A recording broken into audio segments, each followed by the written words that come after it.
Господи Исусе Христе, Сине Божий, помилуй меня грешного. И Сина, и Светия Дух. Амин. Возлюбени во Христа Бога, браќи и сестри, на почетокот сакам да ве подсетам дека во понеделник вечерта во 23 часот традиционално ќе служиме сеночно бдение во чест и слава на светата великомаченица Марина, позната исто така под името Огнена Марија, која што живеела и действувала на нашиве простори, но не е од овде, туку ни доша, како и свети Еразмо Охридски, од далечна Антиохија, денешна Сирија и Либан. Највозлюбени во Христа Бога, браќи и сестри, еве и денеска Господ благослови за свој сослужител, да го имам нашиот драг, прекрасен, извонредно длабоко побожен и образован ѓакон на нашата помесна црква од Европската епархија, доктор Марко Манко. Неговото благоговејно однесување кон Бога и кон вас, луѓето, очигледно, и тоа е тоа што ни треба, зашто треба да се бориме молитвено и на сите благословени начини да се залагаме во Светата Црква Божја, да влезат и да облечат мантии луѓе како ние. Најдобрите наши деца треба да ги на Бога да молиме. Да не се срамиме и да не се плашиме. Тие времења одамна поминаа, задна се, макар да и тогаш срамно беше да се срамиме од Бога. Сега со името на Бога, еве имаме такви луѓе, такви добри примери, да си ја направиме силна Светата Црква Божја во Македонија, да биде стол, она што нашата интелигенција знае да го каже кога е искрена и праведна вертикалата на нашето општество. Тоа е црквата, односно духовните вредности што од неа ни доаѓаат. Денеска читавме едно може интересно евангелско четиво. Автор на истото е светиот апостол и евангелист Матеј, кој што најотворено ни дава до знање дека во овој свет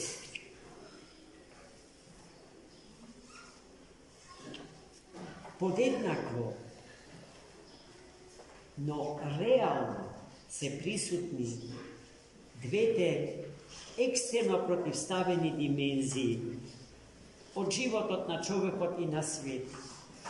Ангелосферата и демоносферата. Оној кој што во името на ангелосферата ја негира демоносферата како секојдневна стварност, и оној кој што во името на демоносферата го негира реалното постојање и присуство во животот на човекот и светот, ангелосферата, тој нереално живее во овој свет.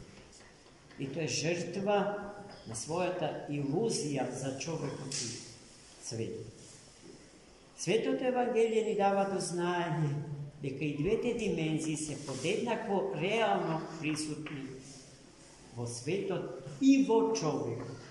Однатре во него се сукобени во вечен конфликт и во вечна духовна борба двете димензии. Како го дознавме тоа дека е така? Така што светиот евангелист Марко зборува за Христос, кој што од страната каде што е Капернаум, саканиот град Христо. Мојот град го нарекува Христос, тој град. Со бродчет преоѓа на спротивната страна од Капернаум, таму каде што се протега така наречената област Гергесинска. По Гергесинската област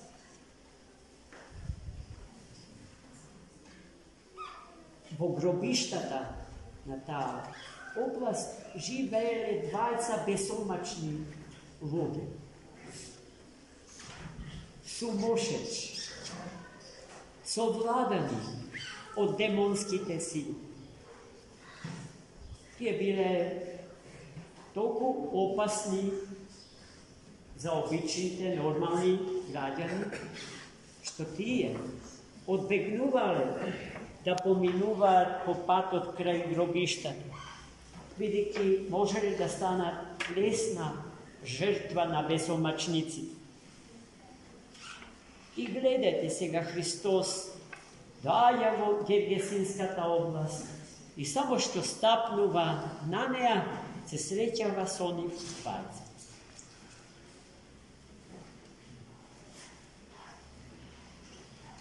Но Христос не се среќава со нив, како некој кој што е инфериорен, кој што има страх од демонската сила да не му навреди. Туку како Господар на светот и живот. Како врз основа на што закочуваме дека Христос е Господар и на тие двајца бесомачници и на цело оно што однатре во нив живее и се случува. Затоа што тие го приоѓаат и започнуваат диалог со Христос. Прашувајќи го, зошто си дошол овде? Исусе, Сине Божи, внимавајте, тие точно знаат кој е Христос. И така му се обраќа. Си поранил. Зошто сакаш пребрзо да не истераш од гнездото што сме го свиле во овие двајца луѓе? Легионите демони, кои што ги населиле внатрешните духовни простори на двајцата бесомачници, веќе ја добиле заповедта Христова да си отидат, да ги напуштат двајца. И затоа тие побрзале да побараат некое добро решение за нив. Во близината на таа средба со Христос, свињари напасувале свињи. Поради што тие замолиле, ако е можно, што не истераш, Господи, да се населиме во свињи. И Христос им дозволи. Тие ги напуштија бесомачните, се вселија во свињите, а свињите под дивно дејство гргнаа по стрништето на кај Галилејското море и во неговите води се издави.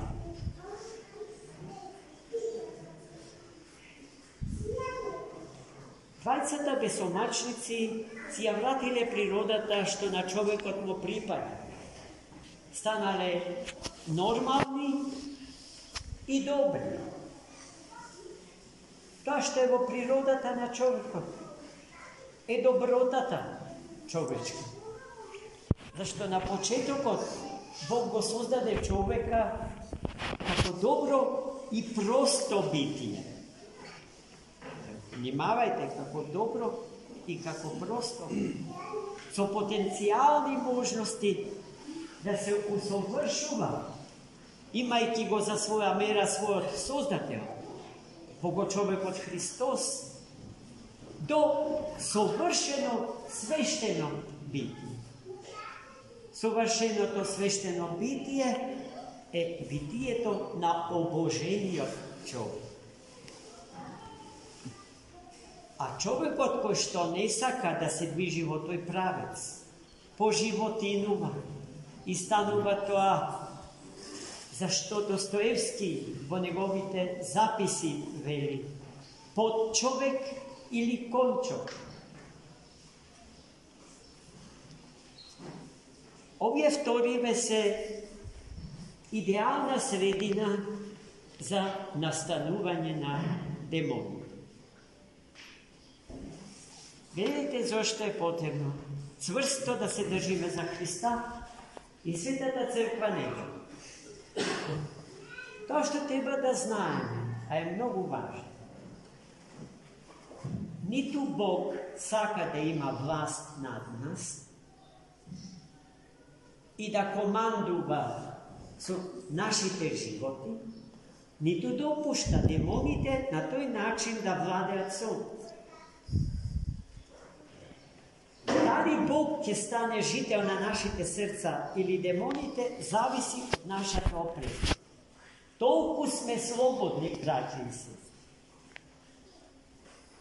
Слободата на избор е вартоглаво голема, збунувачки голема. Не сите луѓе знаат правилно да се користат со тој дар Божи. И затоа многу често имаме погрешен избор. Избор на погрешни вредности во живот. Наместо да се определиме за христијанскиот систем на вредности, ние се определуваме за ничкосаниот, противставениот, изопачениот систем на вредности. И потоа се чудиме, а зошто страдаме Господ? Што сме направили? Па погрешно си избрал, по погрешен правец си тргнал. И не сакаш да соработуваш со Бога, ниту со еден добар човек, ниту со една добра идеја за животот на човекот и светот. Тогаш последиците се такви, какви што ги знаеш, страшни и гибелни. Ајде, вратимо се на Господа. Ама затоа што ти тоа го сакаш, не затоа што јас ти го препорачувам, не затоа што јас сакам ти така да живееш. Тргнувајќи од себе си, ќе повторам, го живеам она што сум си го избрал. Но животот не е лесен. Оно што патува низ времето и просторот на овој свети век, не се движи по црвени тепици, туку водејќи голема духовна борба. А за свој сојузник ги има светите, бели, светли, ангели Божи и самиот Бог Троица, Отецот, Синот и Духот Свет. Па тогаш заедно со свети апостол Павле со право ќе кажеме, од кого ќе се боја, од кого ќе се плаша. Та кој може да има власт над мене? Кој може да го узурпира насила мојот живот? Свети Серафим Саровски на едно место со право вели: човекот е најслободен кога е распнат на крст, кога му е сораспнат на распнатиот Христос. А најмногу нешто што може непријателот да ни направи е да ни го одземе физичкиот живот, физичкото постоење во овој свет, да не убие. Но со тоа ништо не се завршува. Со тоа се почнува, браќи и сестри. Таа вера да ја има.